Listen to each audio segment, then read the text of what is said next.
بسم اللہ الرحمن الرحیم۔ سید العرب شیخ بطحہ عبد المناف بن عبد المطلب بن ہاشم حضرت ابو طالب کے نام سے مشہور تھے۔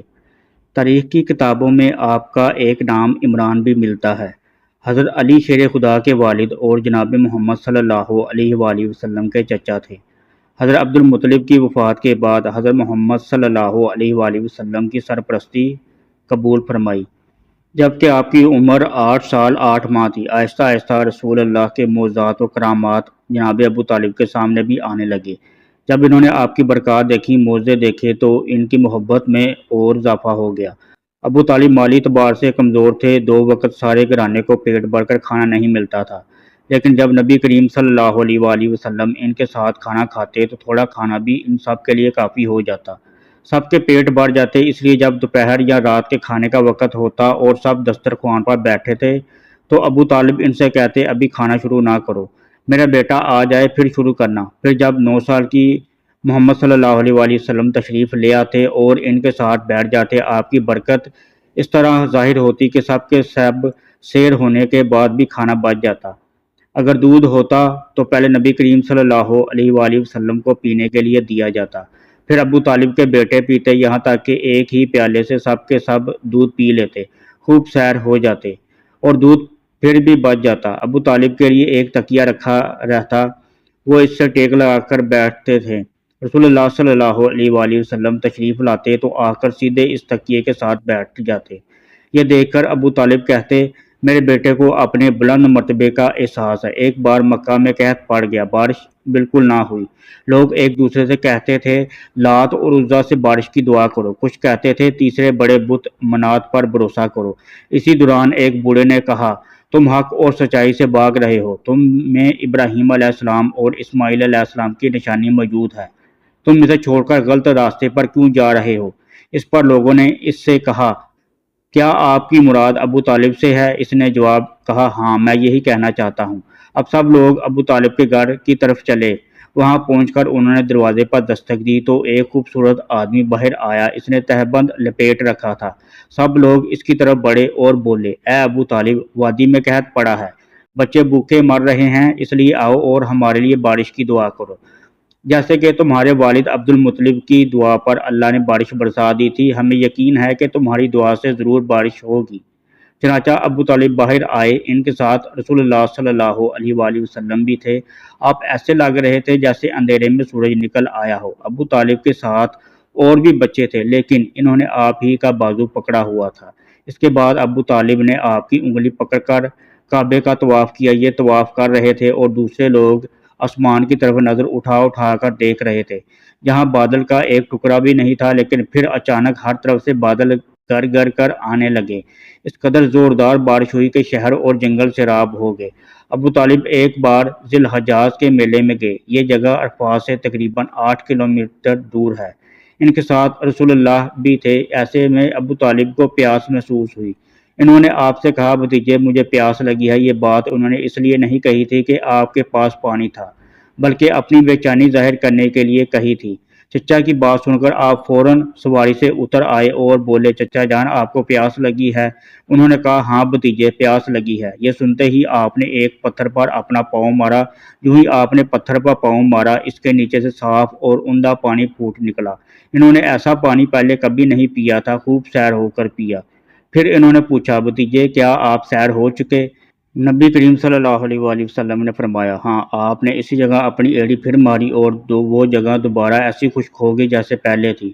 حضور نبی کریم صلی اللہ علیہ وآلہ وسلم چند سال پہلے اپنے دوسرے چچا زبیر بن عبد المطلب کے ساتھ بھی رہے تھے۔ اس زمانے میں ایک مرتبہ حضور صلی اللہ علیہ وآلہ وسلم اپنے ان چچا کے ساتھ ایک قافلے میں یمن تشریف لے گئے۔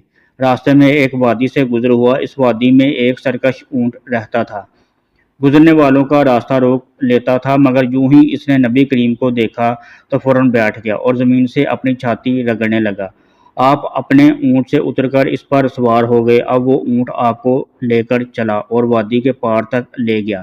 اس کے بعد آپ نے اس اونٹ کو چھوڑ دیا۔ یہ قافلہ جب سفر سے واپس لوٹا تو ایک ایسی وادی سے ان کا گزر ہوا جو طوفانی پانی سے بھری ہوئی تھی، پانی موجیں مار رہا تھا۔ یہ دیکھ کر آپ نے قافلے والوں سے فرمایا، میرے پیچھے پیچھے آؤ۔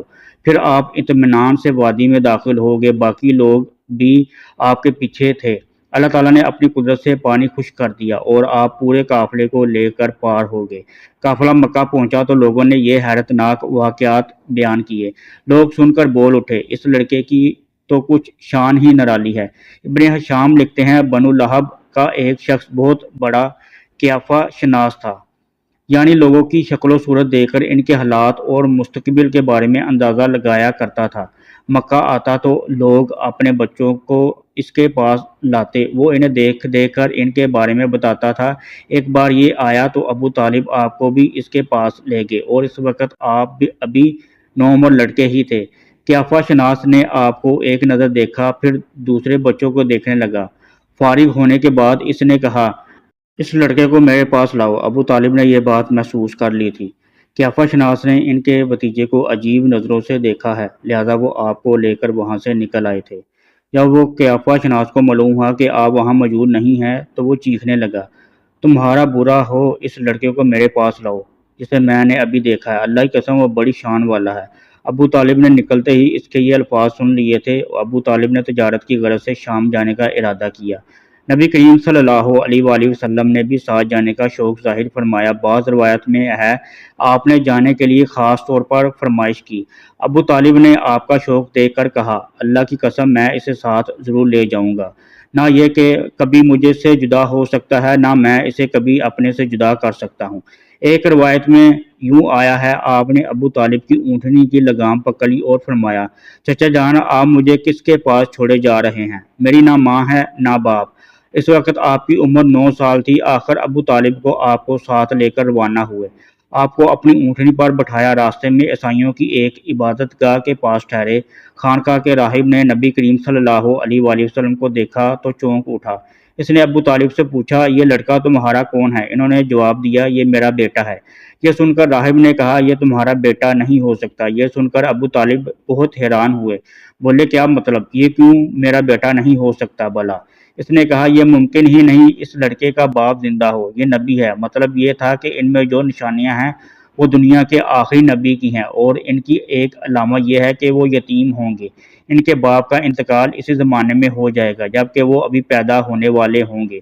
اس لڑکے میں آنے والے نبی کی تمام علامات موجود ہیں۔ ان کی ایک نشانی یہ ہے کہ بچپن میں ان کی والدہ کا بھی انتقال ہو جائے گا۔ اب ابو طالب نے اس راہب سے پوچھا، نبی کیا ہوتا ہے؟ راہب نے کہا، نبی وہ ہوتا ہے جس کے پاس آسمان سے خبریں آتی ہیں، پھر وہ زمین والوں کو ان کی اطلاع دیتا ہے۔ تم یہودیوں سے اس لڑکے کی حفاظت کرنا۔ اس کے بعد ابو طالب وہاں سے آگے روانہ ہوئے۔ راستے میں ایک اور راہب کے پاس ٹھہرے، یہ بھی ایک خانقاہ کا عابد تھا۔ اس کی نظر بھی نبی کریم صلی اللہ علیہ وآلہ وسلم پر پڑی تو یہی پوچھا، یہ لڑکا تمہارا کیا لگتا ہے؟ ابو طالب نے اس سے بھی یہی کہا، یہ میرا بیٹا ہے۔ راہب یہ سن کر بولا، یہ تمہارا بیٹا نہیں ہو سکتا، اس کا باپ زندہ ہو ہی نہیں سکتا۔ ابو طالب نے پوچھا، وہ کیوں؟ راہب نے جواب میں کہا، اس لیے کہ اس کا چہرہ نبی کا چہرہ ہے، اس کی آنکھیں ایک نبی کی آنکھیں ہیں، یعنی اس نبی جیسی جو آخری امت کے لیے بھیجے جانے والے ہیں۔ ان کی علامات پرانی آسمانی کتابوں میں موجود ہیں۔